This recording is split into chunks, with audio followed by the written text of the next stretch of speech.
I come to you today with unfortunate breaking news. Mega Skarmory is not very good. But I'm going to bring it to some master tier ranked matches anyway, and I will get this thing to work because it's one of the best new Mega designs. So Mega Skarm's stats aren't really crazy enough to make it a massive threat. I mean, it has a nice 140 attack and 110 speed tier, which isn't horrible right now, but boy could this thing benefit from a nice, useful, powerful ability. But Gamefreak had other ideas and they said, here's Stalwart for you. I don't know why they had to do my guy dirty like this. Stalwart allows Skarmory to ignore anytime the opponent tries to draw in moves via abilities, or just moves like Follow Me or Rage Powder. It's definitely got niche uses, but I mean it's nowhere near enough to make Skarmory a top tier Mega. You could in theory bypass a Follow Me and pop a Fairy with an Iron Head, which is pretty common out there, but the most effective way to use the thing is going to be to spam hard-hitting Stab Brave Birds along with Iron Head. It does match up well to certain common Pokemon out there and can pull off big dual wing beats to bypass focus sashes, but its problem is that it's really just not bulky enough for great setup opportunity. But honestly, who needs anything else when you can just Brave Bird everything? So should you use Mega Skarmory? Probably not, but that's what I'm here for.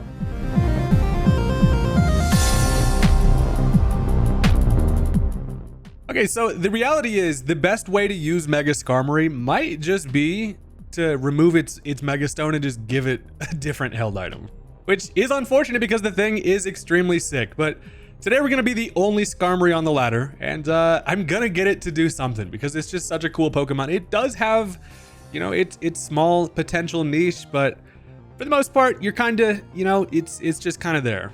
But look, I have fun messing around with Pokemon that I want to use, and if this sounds like a fun time to you, go ahead and hit that subscribe button. I'm on my way to 500K. You can help me out. So today I've got some really good matches for you. First, I'm going to give a little bit of a team breakdown. I've got the replica team for anybody interested on the details. And then we're going to hop into some really interesting games that I was able to pull off with this Skarmory with some post commentary. So first of all, the Skarmory is generally going to be coming as a lead, and it often is going to be able to discourage things like Follow Me and general setups early. I like to pair it with things like Sneasler, who can try to stop potential Trick Room teams in their tracks with a nice early fake out. It also matches up really well against people who are going to want to send out Incineroar. It does activate White Herb on the attack drop, so it gets the stat back to normal. Then we have Unburden, then we can just pressure it with close combat and even double with Skarmory. But Skarmory is able to outspeed a lot of the meta, which is really nice. We have a great matchup against things like potential Floette in like a Follow Me lead, which is honestly the best case scenario to be able to pop things with an Iron Head like that in terms of fairies. Other than that, I also have Rotom Wash on the team because honestly, you run into so much rain that this team was a little bit scared of water. So honestly, Rotom Wash, super fat on this team, has Electro Web to be able to drop speeds and get some nice spread damage. Otherwise, the Washington is honestly just a really good, it feels great in this meta right now. It matches up really well against a lot of teams. Other than that, we've got a Sylveon who is just huge damage with the Fairy Feather to be able to spam Hyper Voice. It works really well against the opposing Trick Room teams, but also finds itself being able to kind of switch in from attacks that Skarmory doesn't necessarily want to take. Other than that, I've got the combo of Tyranitar and the Garchomp. Tyranitar, honestly, just really nice, especially with Choppleberry, being able to live pretty much any fighting move early on and be able to get things immediate knockoffs with huge damage on things like Farigirafs.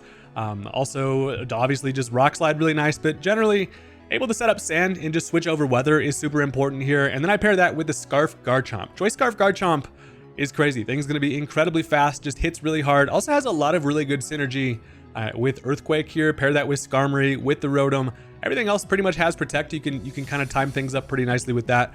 I do think that this team could benefit from some type of speed control, like a Tailwind supporter. Weaknesses would be if you do end up getting outsped. Trick Room teams are a little bit difficult, but Skarmory in general is difficult, and opposing steel types can be scary to this team. But one of the biggest things to look out for if you are going to try this is if opponent is working with Milotic.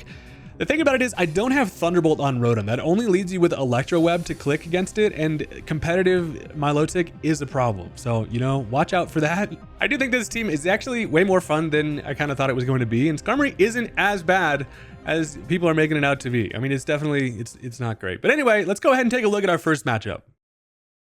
Okay, so right off the bat, we're dealing with a Mega Floette team, which generally is about the scariest team possible.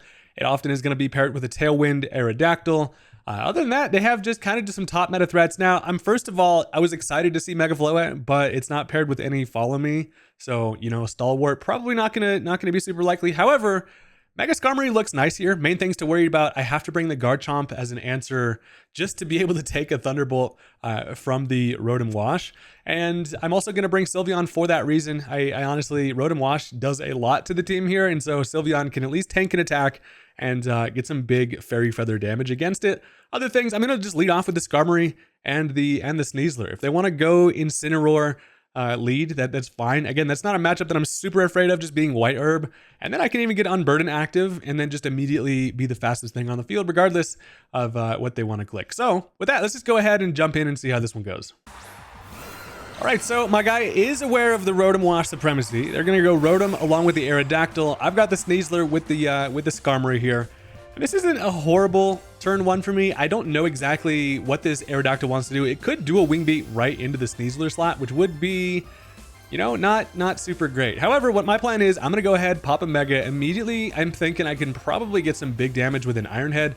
While it should be a one-hit knockout, generally Aerodactyl is going to be Focus Sash, so no real way around that unless I pair it with the Fake Out into the Aerodactyl slot. Problem is, then that leaves Rotom Wash to just come and steal my clothes and wash them. So I kind of have to Fake Out into the Rotom Wash slot, which is at least going to allow Skarmory to stay on the field to get the damage here on the Aerodactyl.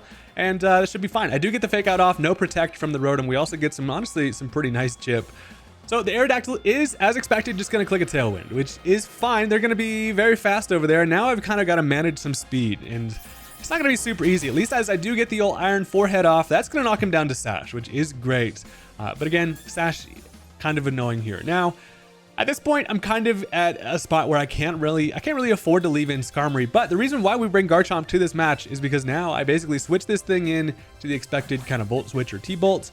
And then I'm actually going to go ahead, I'm going to protect the Sneasler this turn. I feel like it's probably most likely they go do a Wing Beat into the Sneasler here. If I bring Chomp into a soaked up electric attack, we're going to be feeling pretty good. It turns out Aerodactyl is going to go for their own Protect, which is, yeah, unfortunate. I would like to just try, the main objective at this point is, I would love to try to get some chip damage here on this Rotom Wash. It's kind of a problem, and as long as this thing's on the field, Skarmory's kind of hoed. So if I can take care of the washing machine, it feels like Skarmory might be positioned pretty well because I'm feeling like their Mega is going to be that Float in the back. So considering on if I want to just double into this Rotom slot, I know that the Aerodactyl just protected.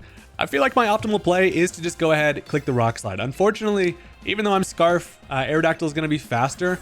And since I just protected Sneasler, I have the option to try for the double, but as I'm thinking about it, I almost expect them to expect me to switch that Sneasler back into the Skarmory, who could take the dual Wing Beat. So I decided to just go ahead and go for some damage here. I go Close Combat into the Rotom slot. Turns out, no, they're not afraid. They just go ahead, they do a Wing Beat into the Sneasler. That is going to take care of it.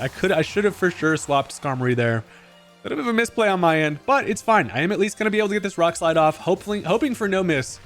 Luckily, thank God, it does connect. Now, Floette comes in, and I get some chip on that fella, takes care of Aerodactyl. And now, boy, I'll tell you what, we got ourselves a decision to make. So first of all, I don't know their fourth. I'm still for sure just going to go Skarmory here against that Mega Floette. Kind of puts that thing in a spot where it does have Tailwind up, so it will be faster. But there's only one turn left. And again, managing this Tailwind is kind of the biggest part of this match for me. So Floette could end up going for the Mega and clicking a Dazzling Gleam against the Garchomp. They do bring back in the Rotom, unfortunately. So my plan is this. I'm going to protect the Skarmory, and I'm actually going to end up switching out the Garchomp because I feel like they probably go for just this spread Dazzling Gleam here. So as I bring in Young Skin Ribbons, this thing is going to be able to take, hopefully I don't get doubled into this slot, but surely they know that they need to get some damage here on the Skarmory, or else you're going to fear the wrath of these crazy ass long toes. Look at the talons on this bad boy. They do go for the Mega here, and they end up going for the Protect, which is actually good. That opens up the next turn for no guaranteed Protect. I am going to go ahead and protect the Skarmory here as I'm expecting just the T-Bolt or the Volt Switch. Turns out they go for the Will-O-Wisp into the Skarmory slot, which is annoying. But it's fine. I kind of know what they're working with here. The Tailwind goes away, which is incredibly important because what that means is now Skarmory, fastest mon on the field. I can go ahead.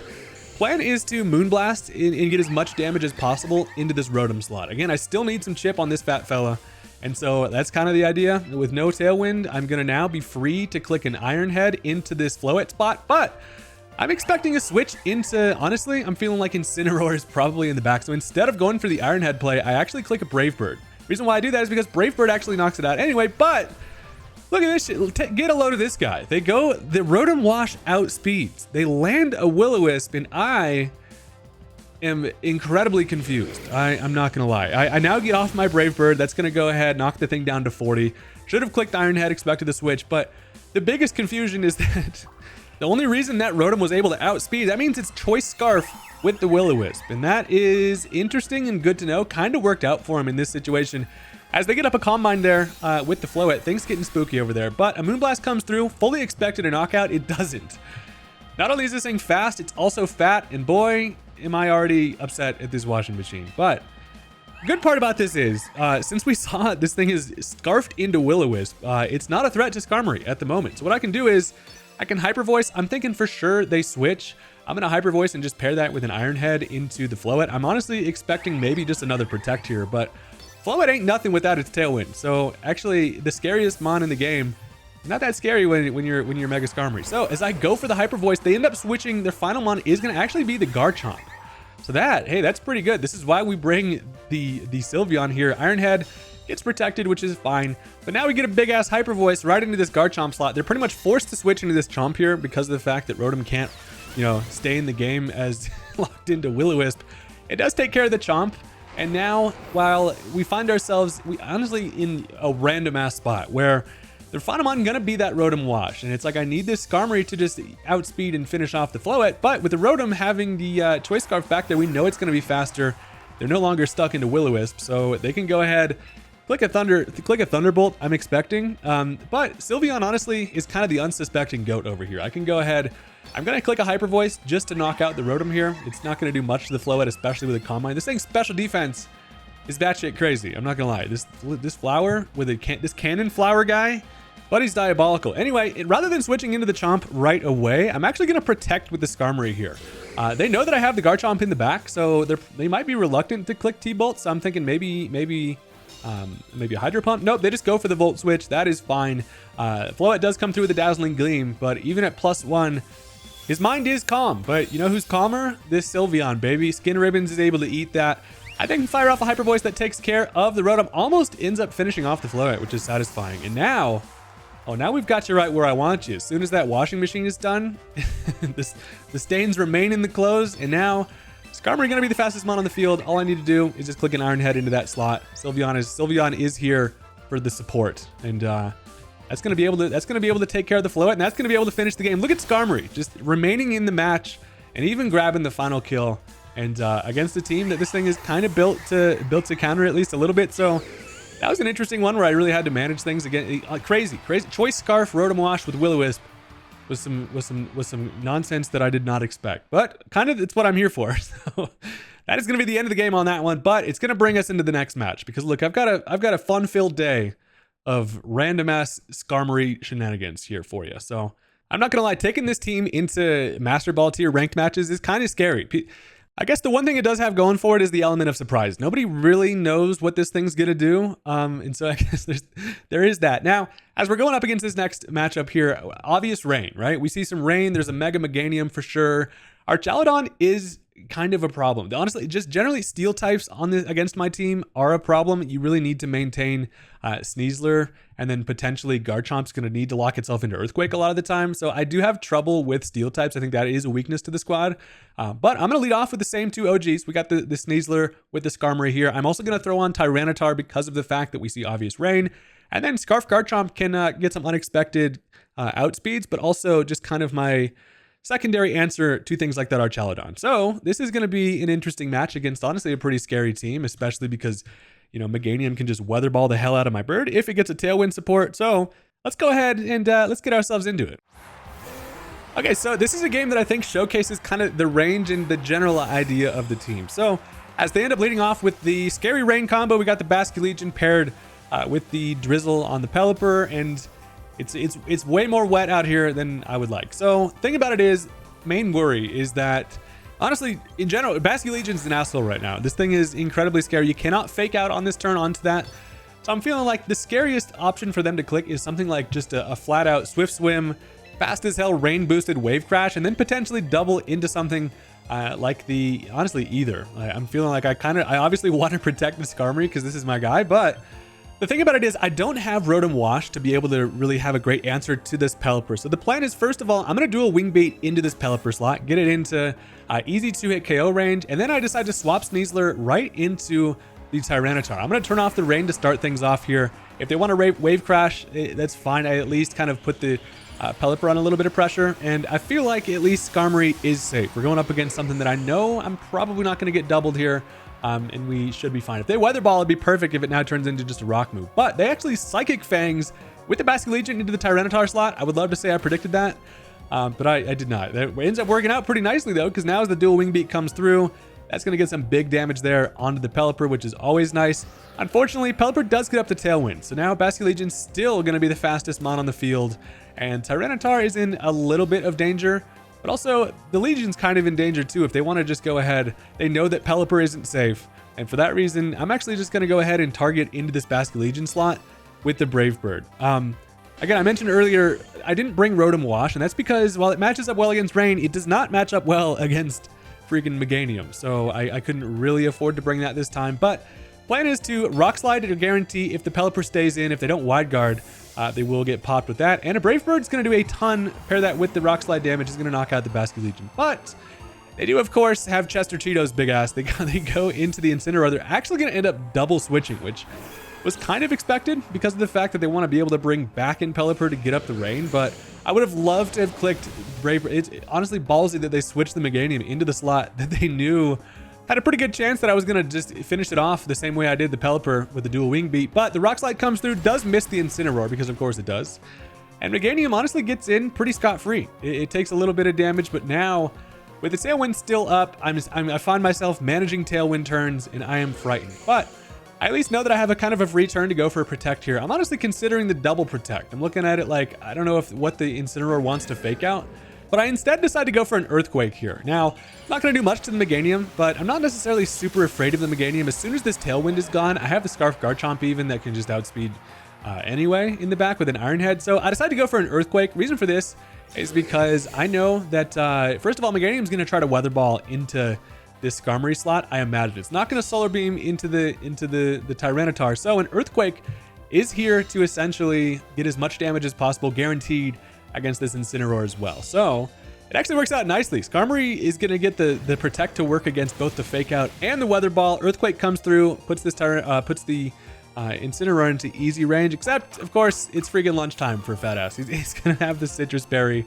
But the best part about this whole situation is that now Tailwind only has one turn left. So I can find myself in a spot now knowing that they want to Weather Ball into that Skarmory. I can go Garchomp on that slot.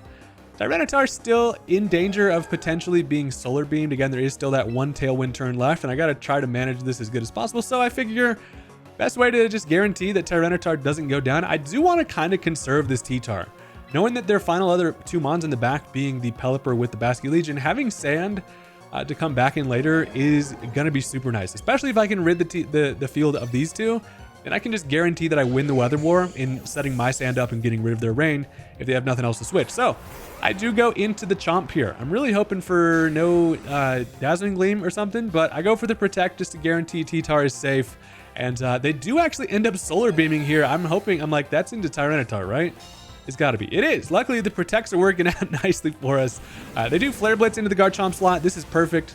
The Chomp comes in, even grabs a little bit of Rough Skin on the way out. So yeah, let me cut up your hands a little bit, buddy. Sandpaper forehead, that shit hurts to touch. Now, this is perfect. The timing is great because now Incineroar cannot really do anything to either of us at this point unless close combat into Tyranitar. But my plan is essentially just to kind of Iron Head into this Meganium. It's got enough chip to where it should be able to take care of it here at 51. And then I'm just going to click a Rock Slide because that'll finish off the Incineroar, and they can't really now afford to bring in Pelipper, who, unless it wants to come in and take a Rock Slide right to the bill. But Iron Head comes through. That's going to take care of Meganium, which is the scariest mon that they've got left, essentially, barring, I guess, the Basculegion. But now Basculegion is fine, just knowing that Skarmory can hopefully maybe take an attack depending on what it clicks. But Rock Slide also is going to be able to wipe their side. And their final two going to be the Basculegion with the Pelipper, which is still scary.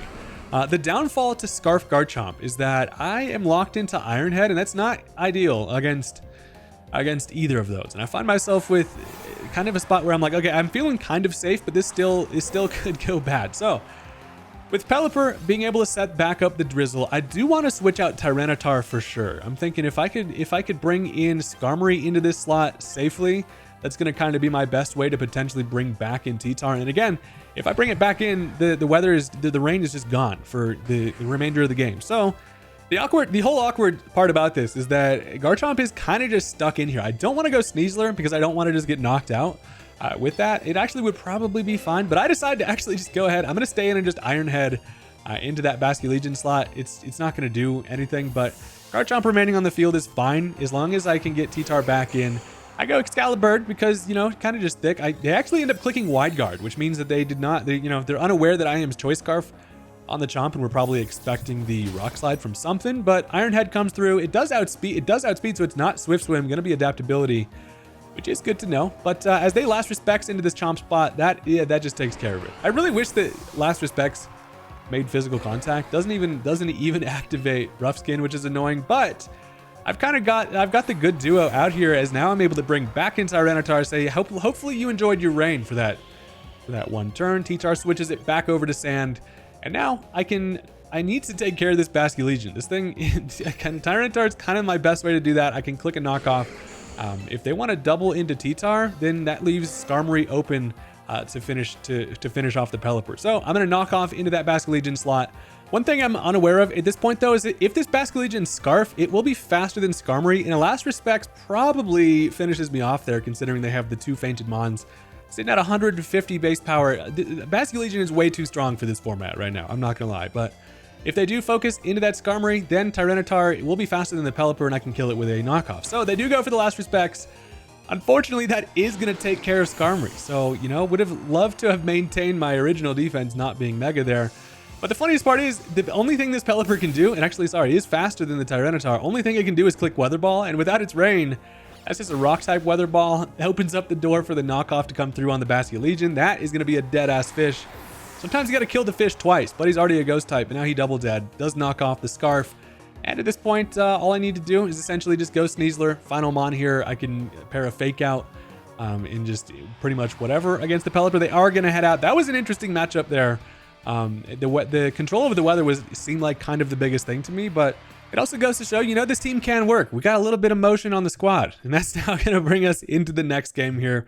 Because I'm honestly having a lot of fun building a new team kind of every day and taking it to the ranked ladder is actually it's a fun time for me. So looking at the matchup, biggest thing I noticed, and one of the first things that I try to take note of is like, okay, what's their Mega? And this time it's either Mega Clefable, which would be really great for the Skarmory squad, or Mega Aerodactyl.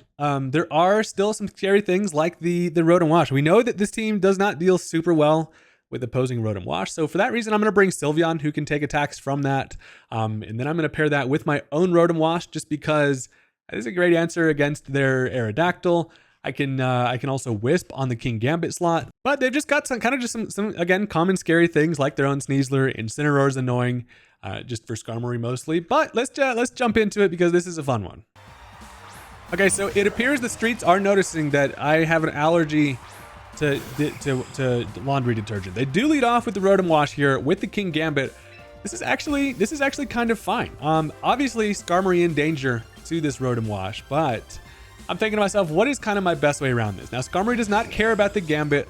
While I don't actually pressure the Gambit offensively myself, Sneasler does. And so this thing isn't necessarily super comfortable on the field at this point, but I'm going to go ahead. I'm going to protect the Skarmory here. It's important to note, I do actually Mega on this turn. I probably could have afforded to just not click the Mega there and just maintain bigger defense. Regardless, I'm clicking Protect anyway. So look, I'm going to pull out the crazy-ass Gold Bird because I like golds, and this is fine. We're gonna protect. They're probably like, oh hell yeah, I got him right where I want him, but no, I'm gonna protect. I also am going to just attempt to right off the bat close combat into this Gambit slot. And that's just because this thing dies to that, and I don't really need to click Fake Out into Rotom because I know this Rotom is gonna try to T-Bolt into Skarmory, and it does. Unfortunately, however, the Gambit did protect there, so kind of a little bit of a wash on this turn, except for the fact that now King Gambit is open to this close combat without fear of another protect.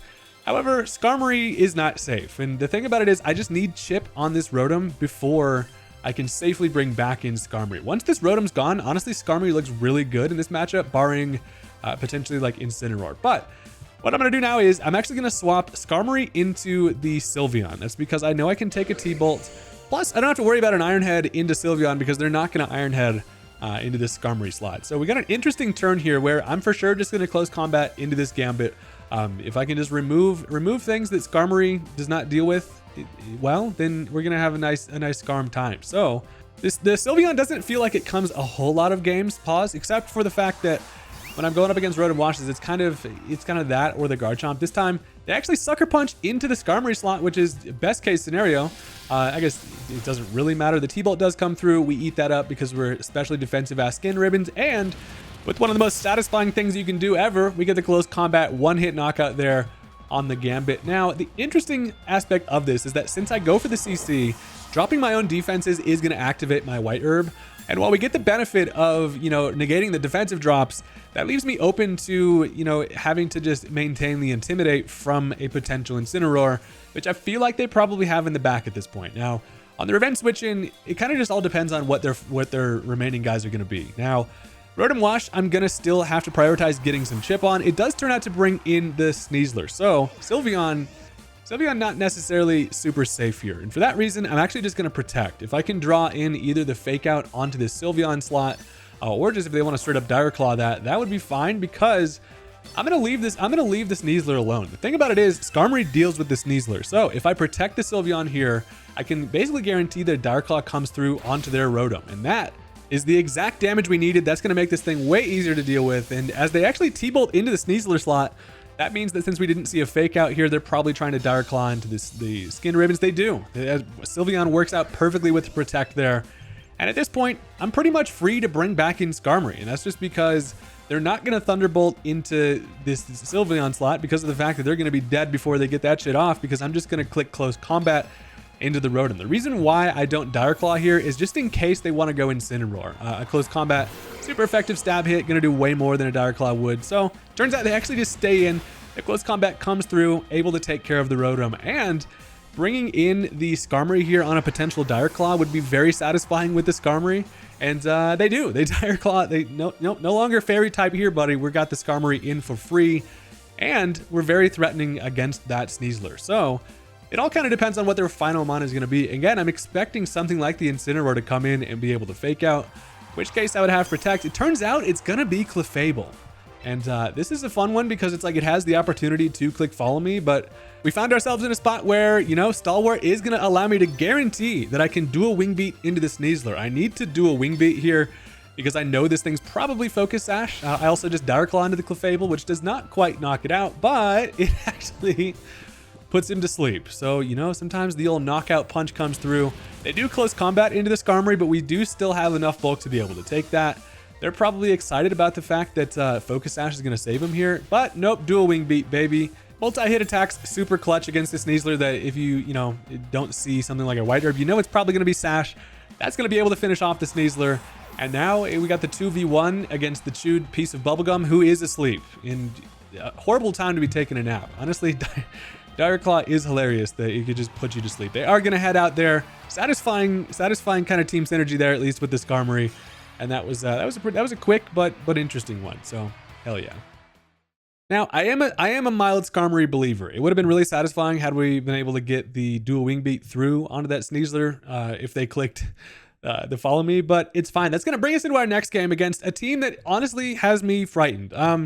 In terms of Mega Slots, they've got the Scovillain, pair that with the potential for the Frostlass. They've also got Double Snow then with the Alolan Ninetales, and then obviously the Basculegion. But I also am seeing potential for Trick Room with the Farigiraf, which is kind of scary. And then there's a Conkeldurr who could benefit from that Trick Room. I'm feeling like we probably deal with Trick Room here, which is not great. I'm actually going to lead off with Skarmory, pair that with the Tyranitar this time. And that's because if they want to go ahead and set up Snow, Tyranitar is going to be slower than both of their Snow setters. So I'm going to actually just switch over to Sand from turn 1. And if that's a turn 1 lead, that's going to give me huge momentum early. So Skarmory is going to look great against things like the Conkeldurr. I also have huge Iron Heads that outspeed Alolan Ninetales and just do great against the Frostlass. I don't think the Mega Scovillain is coming here just because of the fact that, Skarmory just probably is going to stop that from happening. But let's go ahead and jump into it. And this one's cool. Okay, so this early game immediately looks scary, but the reason why I lead off with Tyranitar is because I actually have a plan even against the kind of guaranteed Trick Room setup that they're working with. So Conkeldurr scares the hell out of Tyranitar, obviously. But what I can actually end up doing here is I know that this Farigiraf wants to set up Trick Room. And for that reason, I'm actually going to double into this Farig slot. To guarantee that I can knock this thing out before it Trick Rooms, I'm going to go ahead and pair an Iron Head with a knockoff into that Giraffe slot. And if I can stop Trick Room from going up, the game is going to be a whole lot easier. So while Tyranitar does look afraid of this Conkeldurr, if it Drain Punches, actually Chople Berry allows me to live that. And that would be very satisfying. So Iron Head comes through, pair that with a knockoff, boom, snap his neck. That's going to take care of the Giraffe. No Trick Room for you, Mr. Giraffe. And now, as Tyranitar is just in danger from young Cinderblock Boy, they do go for the Drain Punch, and this is exactly why this turn 1 kind of covered for everything, is because, you know, the Chople Berry allows me to live that. And now with no Trick Room, Skarmory threatens this thing with an Oko, being able to Brave Bird it. So that would be very great. Depending on what they bring in next, though, they don't have like a hard Trick Room team, so they still have some fast things back there. It does turn out to be Basculegion, who probably potentially Choice Scarf here. I'm just going to Brave Bird into this Conkeldurr slot. This thing, as I don't have Sylveon this time, is scary. But I also know that a Mach Punch probably comes through onto T-Tar, so I'm definitely going to click Protect here, which also covers for maybe any water spread from the Basculegion there. They do Mach Punch into the T-Tar slot. And while the Protect works out kind of pretty clutch there, they actually go Wave Crash into the Skarmory. Luckily, I'm barely able to live. As they take some recoil now, they are in danger of a just Brave Bird everything, baby. Able to come through. That is going to delete this big triumphant veiny bastard. And that is both satisfying, but also kind of annoying because now with that recoil, I do knock myself out because of the Wave Crash. So honestly, still kind of feels like I win the turn there. Wave Crash, you know, puts me in range to knock myself out. But with what I've got in the back, I have the Rotom Wash for the Basculegion, so I'm not necessarily super afraid of that. So I'm just going to go right into Rotom. And now it all kind of depends on what their fourth is going to be. It does turn out to be the Frostlass. Now, the fact that they save their Snow for the late game is that this thing can Mega and get rid of the Sand. Not a huge deal, however, because I think that Rotom is probably pretty safe against the two of these fellas. So plan is going to be, I'm going to go ahead, I'm going to Electro Web into the both of them, which will drop speeds, and that could make a pretty big difference here. Tyranitar is kind of in danger. Since I protected last turn, I don't really have the option to go for that again. I'm just going to click a Rock Slide just in case they want to leave this thing on the field, and a Rock Slide just going to be able to take care of Frostlass. I do probably get a Blizzard, or they end up going for an Aurora Veil with this Frostlass. Remains to be seen. They are going to go ahead and turn themselves into the crazy gigantic max looking Mega. You cannot tell me this was just not an unused G-Max form, but turns the Sand into Snow, which is fine. We do actually see the Wave Crash come through into the Tyranitar, which now leaves Rotom vulnerable to biggest damage probably being Shadow Ball, but Rotom can guarantee pretty much that I can live that. And I really want to get an Electro Web off to drop the speeds of these things. They'll do good damage, but also as they end up clicking Nasty Plot, that would be very scary, except Electro Web is a very fun move right now because super effective hit on Basculegion, but most importantly, the speed drops feel pretty good. It actually isn't going to be a huge difference. My Phantomon being just Choice Scarf Garchomp in the back is fine anyway, but I always have to worry about Rock Slide missing things. Now, Frostlass with that Nasty Plot now makes me feel like, does it kill Rotom Wash with a Shadow Ball here? I'm not actually entirely sure. I'm just going to click Electro Web again. Garchomp at this point, either I Earthquake or I Rock Slide. Now, I do not, if I miss a Rock Slide onto this Frostlass, I'm kind of hoed. It can't really Blizzard here because then it doesn't kill Rotom unless they think they can double in pair a Wave Crash and knock out the Rotom Wash. So I find myself now being like, what is my optimal play? I decide in the long run that an Earthquake actually just outspeeds everything and it will knock out the Basculegion. So I just click Earthquake here. It's going to chip the Frostlass to the point where even if it Blizzards now and takes care of Chomp, an Electro Web comes through and then Rotom will outspeed on the next turn anyway. So kind of a scary late game that I didn't expect to be this close, but actually at -1, Rotom outspeeds anyway. And so doesn't quite knock it out. Could have tried for the Hydro Pump there. This Rotom does find itself in a spot a lot of the time, whereas they do finish me with the Blizzard. Having T-Bolt would be beneficial, but I feel like it's kind of more for move slot syndrome. They do get the crit, does take care of Garchomp, doesn't matter. Nasty Plotted Blizzard is crazy, but Rotom Wash is finally gets his day to be clutch on my side. It is going to be faster than this Frostlass, which is amazing. I can then finish it off with one more Electro Web, which is going to do it. I have Will-O-Wisp on this thing for things like Mega Agrons. That's really bad for my team, but also I've been kind of workshopping the Rotom here in that Electro just feels like the best value as long as there's no Milotics. So that's going to take care of the Frostlass, and that was a satisfying ending. And another kind of just crazy match there where luckily it worked out for us at the end. So that is going to bring us into one final match here because we're having some fun with this Skarmory. Look, if you've stuck around this far into the video, do me a huge favor. Hit that like button for me. It really helps out the channel. I would appreciate it. And this time we're going up against, we got Tyranitar paired with the Excadrill, so some stand is likely. They also have Orthworm, which I'm like surprisingly kind of afraid of. I don't have a great way around that, barring, you know, just pretty much close combat from Sneasler. Sneasler is going to seem pretty important here against basically we got Tyranitar, the Excadrill, Incineroar's great against they got a Frost Rotom over there, and I'm going to lead off Sneasler along with the Skarmory. Now, Skarmory doesn't necessarily have a great matchup here, but honestly, neither does really Tyranitar or the Sylveon. So I'm like, you know what? I'm still just going to lead off with the Skarm. It does at least defensively check things like Excadrill. I have Iron Heads versus Tyranitar, which I feel like is for sure coming. Honestly, barring Intimidates, Brave Birds just do damage to Incineroar anyway.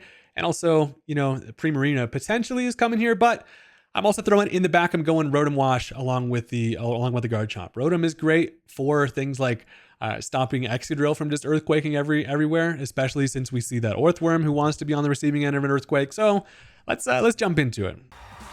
Okay, so this one is one of the most interesting and just craziest matches of the day. So they are going to lead off with just the classic Sand Duo. Now they've got the Excadrill there with the Tyranitar.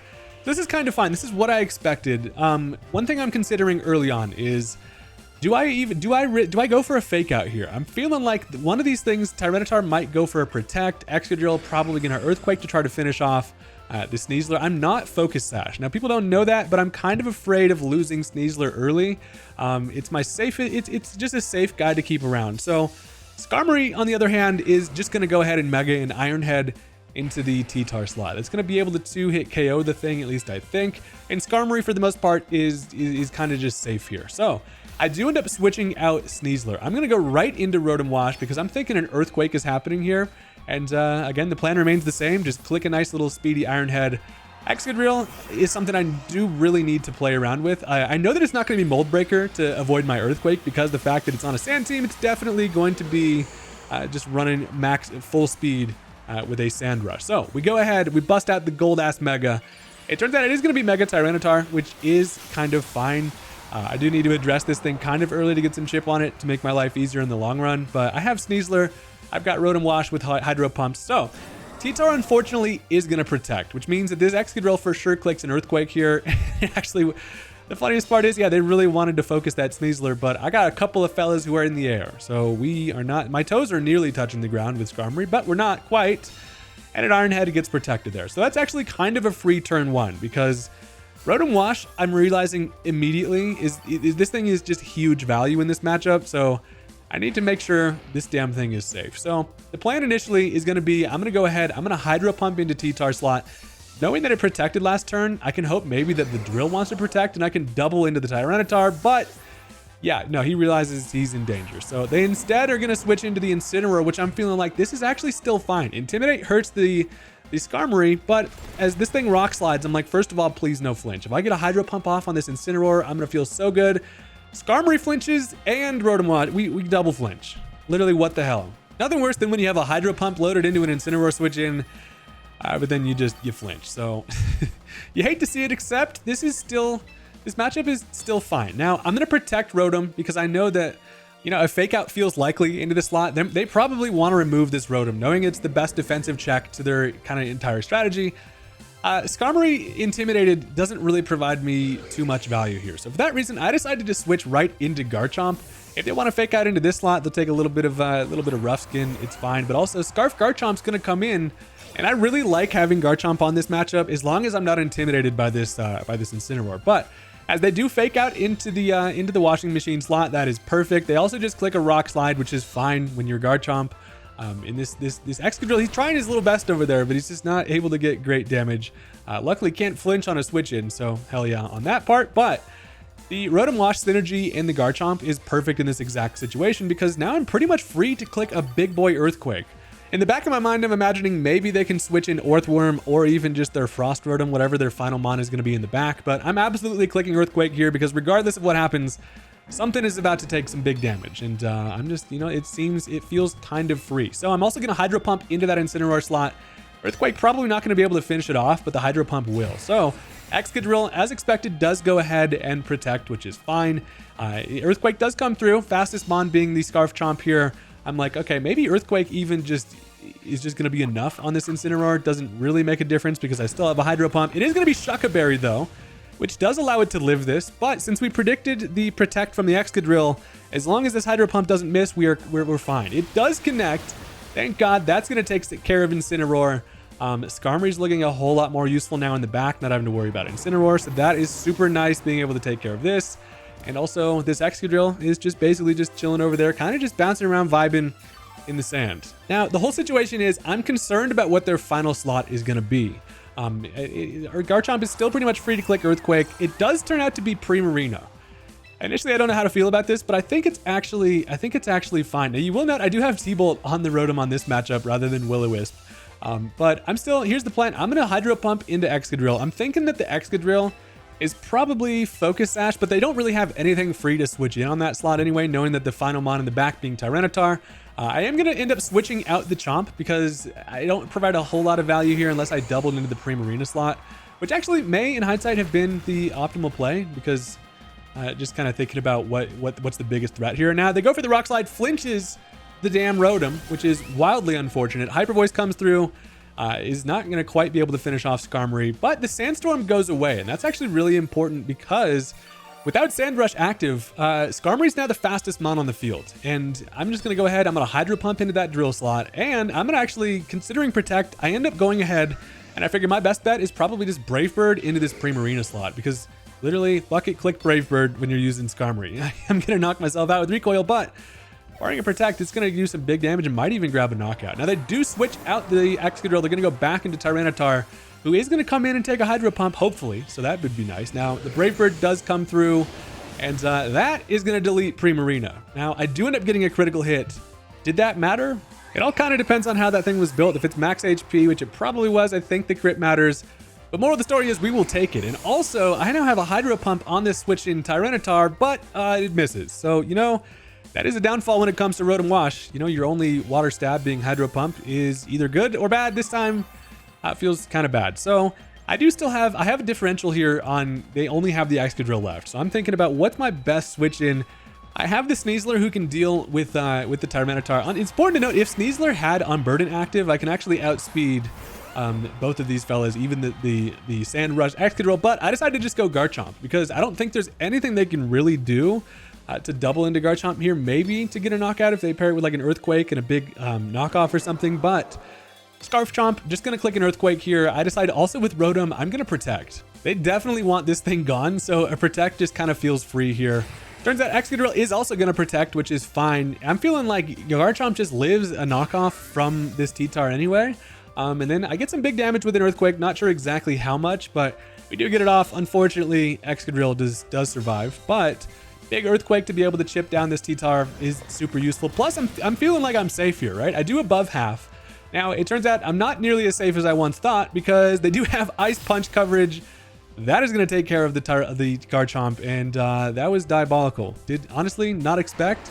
I thought the Chomp was just going to come in and win this game, and now things have gotten a whole lot more interesting, and they're going to need to go my way here. So, Rotom still being alive is nice. I could have afforded to click Hydro Pump there as the Excadrill turned out to Protect, but it felt like my safest bet was just to try to maintain that thing's health. So, final mon that I've got is going to be Sneasler. Best part about this switch in is that I have a Fake Out locked and loaded, and we know that the Excadrill protected. I could Fake Out and break this thing's sash, but that leaves me vulnerable to then an Earthquake from Tyranitar. At least that's kind of the thought process here. So I'm going to end up going for the Hydro Pump into the Drill slot. Now I just want to pair the Fake Out with the Hydro Pump to guarantee that this Excadrill goes down.